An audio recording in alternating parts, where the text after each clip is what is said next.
So hi, my name is Chandra Brandt Larson. I am basically the host of the Motherhood Unplugged 2.0 Summit.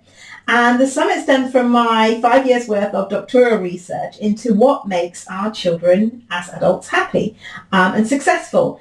What that boiled down to were two things. One is the mother. The mother was everywhere. Fathers only appeared in cognitive ability and sense making. So how do we enrich and play with our children, different types of play, from make-believe play through to creative play and sports and so forth.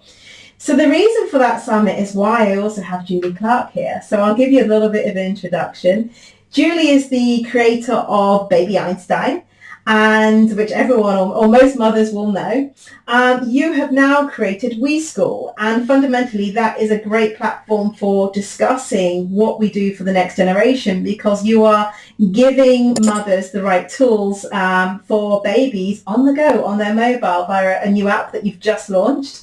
And personally, my daughter's first word was pig, because I used Baby Einstein flashcards, and she didn't say daddy or mummy, but she came out with this word because I was really working with her on her development, which was quite critical for me, because I came to a country where I didn't have grandparents here, neither me or my husband, and having tools like that as a mother to develop your children and what to do with them was amazing. And now she's 6 and speaks 4 languages, so it was pretty cool at the time.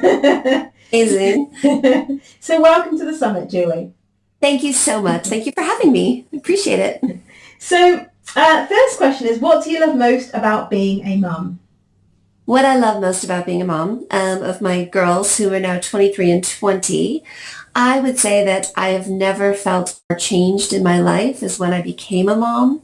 That kind of unconditional love, that kind of, support, that the way that you feel, that instant connection, like I would do anything, I would kill for this person.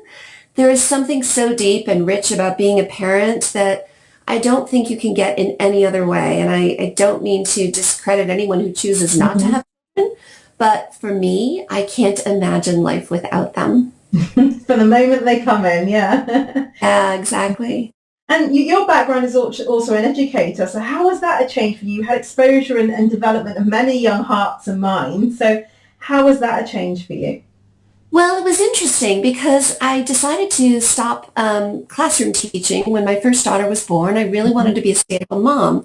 And I felt a great advantage because I had the opportunity to study education and know how to teach, even though I was teaching high school. It just was a very natural transfer to me to want to educate my baby, want to teach and stimulate my baby. And in some ways, it was almost sanity for me, because it gave me something to do other than just sort of changing diapers and, looking at my baby. It was like, what can I do with this little baby? What can I do with her? And so it became a real passion for me, to be interested in child development and watch my baby grow and see how quickly she could learn and how fascinated she was by everything. And I always thought, I want to see the world through my baby's eyes. Like, what does the world look like to her? And that was so cool for me to really start thinking about, wow, like everything is a new experience when you're a baby. And we have to remember that as adults, right? So the first time our child stands on a beach and they feel sand under their toes and they're exposed to an ocean, I mean, that's a first for them. And we often forget to recognize the beauty in the smallest things. Yeah. And so it was amazing for me in that way. And I think that being a teacher helped me to recognize that. Okay. So how did being a mum redefine you then? That was a change. You started kind of covering that, but how did being a mum define you? Well, I think that, I'm not quite sure that I totally understand if I'm going to be answering the question the right way, but I would say that, even today when I'm asked to write a bio or, discuss anything about my history or myself, the very first thing that I always say is I'm a mom.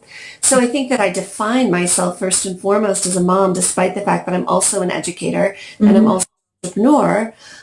Being a mom is always the first and foremost thing for me. So I guess I define myself as a mom, if that's I think some people said, look, there's this new role that came in or something changed. It depends if something changed or not.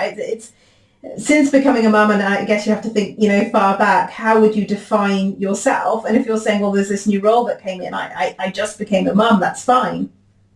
Yeah, I think that's it. Okay. And what challenges did you face? Or did you face any challenges indeed? Yeah, I mean, the challenges overall, the biggest challenge I would say, in particular now that my girls are adults, is the challenge of them growing up and the constant need to adapt and to recognize what our children need as they grow, right? So you move from being constantly needed, which is a huge challenge when you're a first-time mom, and suddenly there's this being that needs you 100% of the time, and that's a challenge. Yeah. And then if you can, hopefully, you adapt to that. And I fell right into that role. Right after a few months, I was like, okay, this is me. This is how I define myself. I'm a mom. I am 100% committed and devoted to this little person. And then you have to begin to let that go as your children grow up, right? So, it's not difficult to do so. Hang on a second. My computer's doing a weird thing. It's okay. Sorry about that. Okay, so, I feel like I've just been adapting all the time. And so the biggest challenge for me was probably when my girls went to college, particularly my first daughter, because it was the first time I'd ever done it. And so I had to learn to let go. And that was very difficult. Our children are, of course, when they go off to university, they're having a great time. Everything is new and exciting, and they're having a blast, and they want to let go.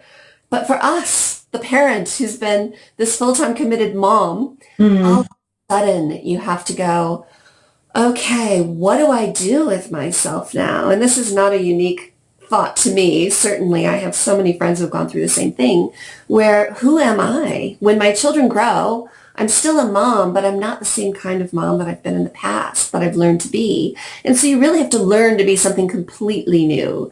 So I would say that's the biggest challenge. Okay. So there's two things I want to pick on there. So how do you change and adapt? How was it that you changed and adapted to all these things as your kids were growing? How did you navigate that? So for a mom that's listening, they're like, okay, yeah, but how do I do that? Well, I don't really have a specific recipe for it. I will tell you that there were times where I literally said to my daughter, I know that you're 14 and you've never been 14 before, but I've also never been the mom of a 14-year-old before. So, we need to understand each other here. We need to communicate, and you need to explain to me what it is you're going through. And I would say that I feel like I'm very sensitive to what I went through, and I have a very good memory of what I went through as a child and the different stages, and probably having been a teacher all the way from kindergarten through high school, I have a good sense, I think. And so I think it's about understanding. It's about trying to remember what it was that you experienced, to try to put yourself back in their shoes, much as I would rather be, I think, 80 years old than be 14 again. It's something that we need to do. We need to remember, okay, how was I when I was that age? Yeah. And recognize that it's hard for them, right? Things are hard for children. And it's harder now probably than it was when I was young, because there are many more pressures, many more societal pressures and exposure to so many things that we weren't exposed to as children ourselves, what with the internet and all of the technology available to kids today. Yeah. Yeah. So for any mums that are also the children go off to college, how did you let go? I mean, that sounds easy, but what did you do to let go? Because you said, look, I just had to let go of my first, and now your second's gone to college. What did you experience and do? Well, I mean, I just started calling less. I, switched from phone calls to texts, because that was the better way to communicate with this generation. And I mean, in terms of how, I didn't have a choice. I mean, there really wasn't a how was I going to do it. It was happening. So it literally was just me going, okay, well, I cried a lot of tears at first because I missed my daughter very, very much. And, there were some moments of agony for sure and a few arguments along the way, but you just adapt. I don't know, time goes by and you just figure it out. You just adapt. Okay. And what opportunities did you grab? Because I know Baby Einstein was through you looking at how you developed your child and what's going on in their right. How did you, other people might not know the story, so what opportunities did you grab? Because essentially that was first Baby Einstein. That's my question number one. And then how to WeeSchool, that's two. It's the second then step into really impacting and developing young minds. So there's this Sure. big thing. Yeah, so it was really quite beautiful because both Baby Einstein and WeSchool were a response to a need, right? So with Baby Einstein, I saw this huge need, which was the idea of really true quality entertainment for very young children, which didn't exist at all back when I started the company, which was actually Yeah. 20 years ago. This was You back do in not look that old. Thank you. Back in the days of, Teletubbies and Barney, which both made me want to blow my brains out, I thought, okay, this is ridiculous. I have a baby here. This baby is a sponge. This Mhm. baby will take in whatever I put into it. Yeah.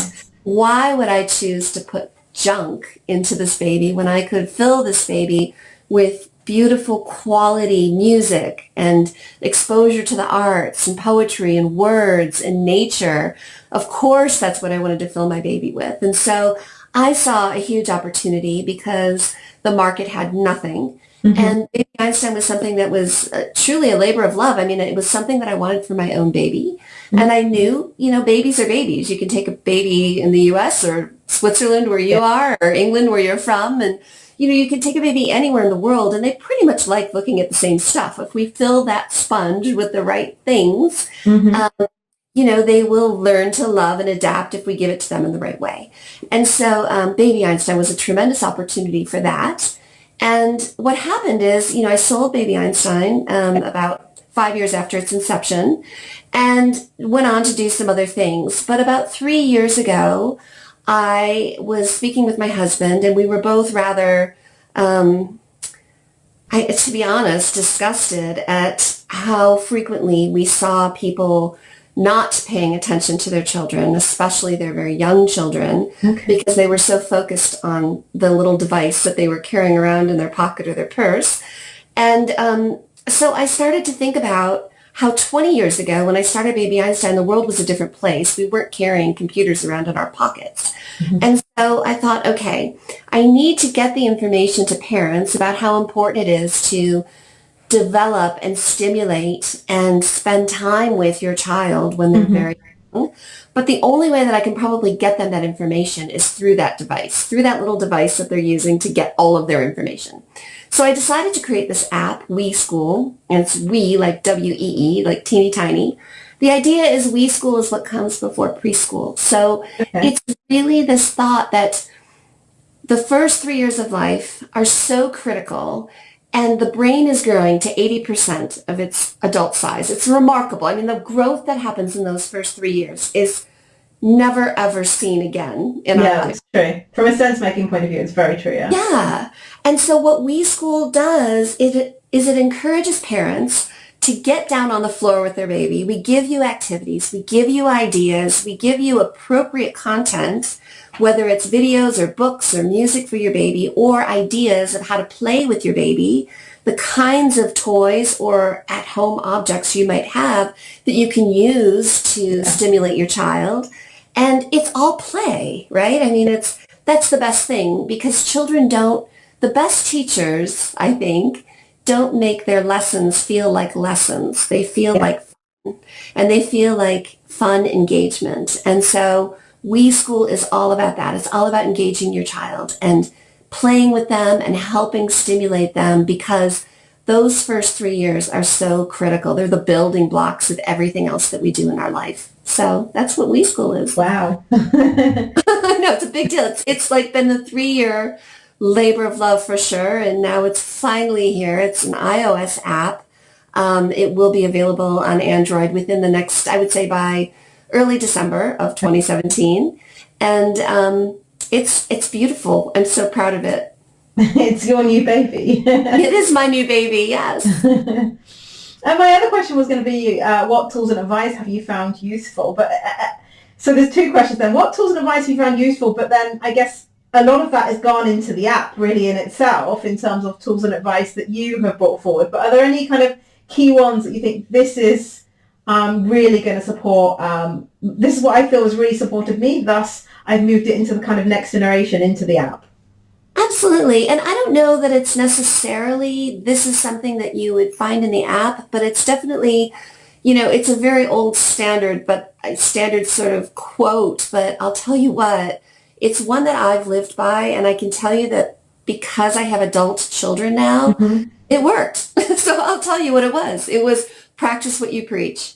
Okay. Throughout your child's life, you can't tell your children to do something and you yourself do something else. And many times our children don't even respond to what we tell them as much as what they see. And so I have two daughters that are really tremendous students. They work very hard. They take their studies very seriously.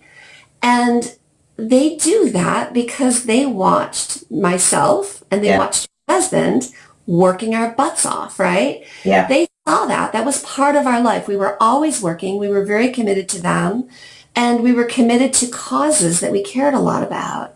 And so whether that was, again, just working hard at the businesses that we created, or I'll give you a great example. I never said to my daughters, don't smoke. All I said was, when we would see someone smoking, I would say, oh my gosh, that just smells terrible. I'm so happy that I don't have that in my house. It's just sort of like making things that you would like your children not to do part of a conversation that is just sort of very natural and not preachy. So I'll tell you the other thing. This is kind of funny. I know it's like a big deal now. Everybody seems to have tattoos, and I'm not opposed to tattoos. Everybody should get them if they want them. But I just always would say to my girls, boy, look at that guy's tattoos. That must have really hurt. That's a lot of that's a lot of needle pokes. I mean, it's great if you want to do that. That's a lot of needle pokes, though. Boy, that must really be painful. So I would say, practice what you preach, and also choose your battles, especially as your children get older. I mean, understand, as I said earlier, what were you like when you were a kid? Try to remember. God knows I was a way worse adolescent than my own girls were. I was horrible. I'm sorry, Mom. I was, and so I would say, choose your battles. If you have something that's bothering you, but it's just teeny tiny, maybe it's just a discussion. It doesn't mean a timeout. It doesn't mean a grounding. It doesn't mean taking away a phone. It's a conversation. So know what's important, know what really matters, and allow some forgiveness. Like if you try to enter each conversation, I try to do this in life, enter each conversation with peace and grace. Yeah. Do that with your child. I would say, treat your child as you treat your friends in some way. That doesn't mean I'm not authoritarian in some ways, because I did have a lot of rules and I was a rather strict mom, but I feel that I always treated my kids with respect. And I think that's really important. Okay. That's great advice there. The main focus is actually your app. So is that global? It's going out on all of the Apple Store? There's not specific countries, or completely global? Yeah, so currently it's US and Canada. Very soon it will be global. Okay. We are bringing it into Spanish as well. So by January of 2018, the app will also be available in Spanish, because of course I'm in the US and Spanish is a tremendously popular language here. Tons and tons of Spanish-speaking families. And so that was a huge need for us. And that allows us to expand into South America and parts of Central America for sure, very easily. And Europe. And Europe. But yeah, so I would say in the next, currently I would say keep checking. If you're listening elsewhere, if you're elsewhere in the world, look in the App Store, see if it's available in your country. Likely it will be. Yeah.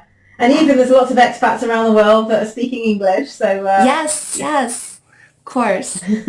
so is there anything stopping you or any challenges? Because you've obviously got the iOS out, and I do know the journey of bringing an app. It's huge to the market. Is anything stopping you, or how are you overcoming any barriers? Well, yeah, you're right. You're exactly right, Chantel. The biggest barrier is creating an app that has so much content. Yeah. So the particular app, WeeSchool, is more than just, it's so much more than just this curriculum. We also offer milestone information and a scrapbook and videos embedded and books embedded. And so it's been a huge endeavor. And because I myself don't create apps, I have to turn over my work to an app developer, right? And so that's tricky for me because I'm a bit of a control freak when it comes to my business. And so turning it over to other people to get it right can be a little bit challenging and hard sometimes. Okay. But so far, so good. And as you mentioned, getting it out globally is a bit of a trick. Marketing in today's world is different than it was 20 years ago when I started Baby Einstein. And so figuring out social media and how people get and gather information now versus how they used to do it when I was a young mom is very different. And so it's been a lot of learning. Okay. You're constantly learning yourself then. So the kids have gone off to college, but you're in new college. Yeah, exactly. I have a new baby, like you said. So what experiences do you want your kids to have to grow to make sense of the world? So you've given them a lot when they were babies. You gave them a lot, as they were growing up. Is there any other fundamental experiences you want them to have because in a sense they're still growing. You're different if you remember back, you're different in your 20s to the 30s. There's still these formative years. You change. 30, I would say, okay, I was pretty much there. Yeah. But what experiences do you want them to now have that really grow them to make sense of the world? Yeah, I would say, of course, travel, which I don't have to tell you about. But my kids we've been to 42 countries. Oh, wow. They have done some service work, which I continue to promote. I love the idea of them going to other countries and even our own country and working with those in need. So one of my children spent some time in Guatemala building houses, digging latrines, which was an amazing experience, she will tell you. And also it's so important that you find what you love. So my oldest daughter is now in grad school. She's studying video game design. She is an amazing creator. She loves writing stories. So she's working on something that she loves and she believes in herself. She's also very practical. So she also understands that even though she'd like to write the next great American novel, and which she may do, that she needs something to fall back on. So I think that my kids are both very practical, but also finding what they love. And that's terrific and something that I hope that they continue to do.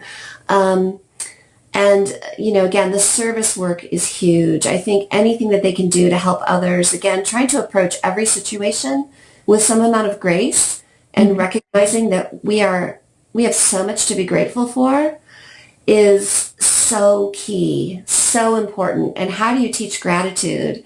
That's a hard one. Yeah. Me, it was a lesson learned by a cancer diagnosis that I received 9 years ago. And, that really changed me and made me look at the world from a very grateful place. And sometimes it's an experience like that you need to really cement that gratitude. Yeah. But I try to encourage my children to be grateful every single day. So you can only do your best, right? Wow. You're amazing.